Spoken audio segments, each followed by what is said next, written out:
একটা বিষয় কি জানেন? আপনারা দেখছেন বর্তমানে একদল নির্বাচন চায় দেশে। কিন্তু সর্বসাধারণ একদম তৃণমূল পর্যায়ে যদি আপনি চেক করেন তাহলে দেখবেন যে সাধারণ মানুষ কিন্তু নির্বাচন চায় না।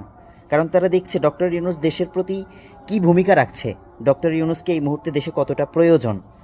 আপনি দেখেন যদি যারা নির্বাচন চায়, ওই কিছু আছে না ওই অন্ধভক্ত কিন্তু উপলব্ধি করে না আসলে, বুঝলেও কিন্তু বলার চেষ্টা করে না, কিন্তু ওই এককেন্দ্রিক অন্ধভক্ত ব্যক্তিরা যারা নির্বাচন চায়, আপনি যদি তাদেরকে যাচাই করতে যান, ওই যারা চাঁদাবাজগিরি করে, যারা দল করেই ওই চাঁদাবাজি করে খাওয়ার জন্য, পেট নীতির জন্য রাজনীতি করে, স্বার্থের জন্য রাজনীতি করে, শুধুমাত্র তারা ব্যতীত বাকি যারা দেশকে ভালোবাসে সচেতন নাগরিক তারা কেউই চায় না বর্তমানে নির্বাচন হোক, দেশ সংস্কার হোক, ডক্টর ইউনূস আরও বছর কয়েক থাকুক, দেশকে যেই পূর্বে ফ্যাসিস্ট আমলে যেই দুর্বল করে ফেলেছে অর্থনৈতিক অবস্থা সহ সকল অবকাঠামো, সেগুলো আরও সক্রিয় করুক, সেগুলো আরও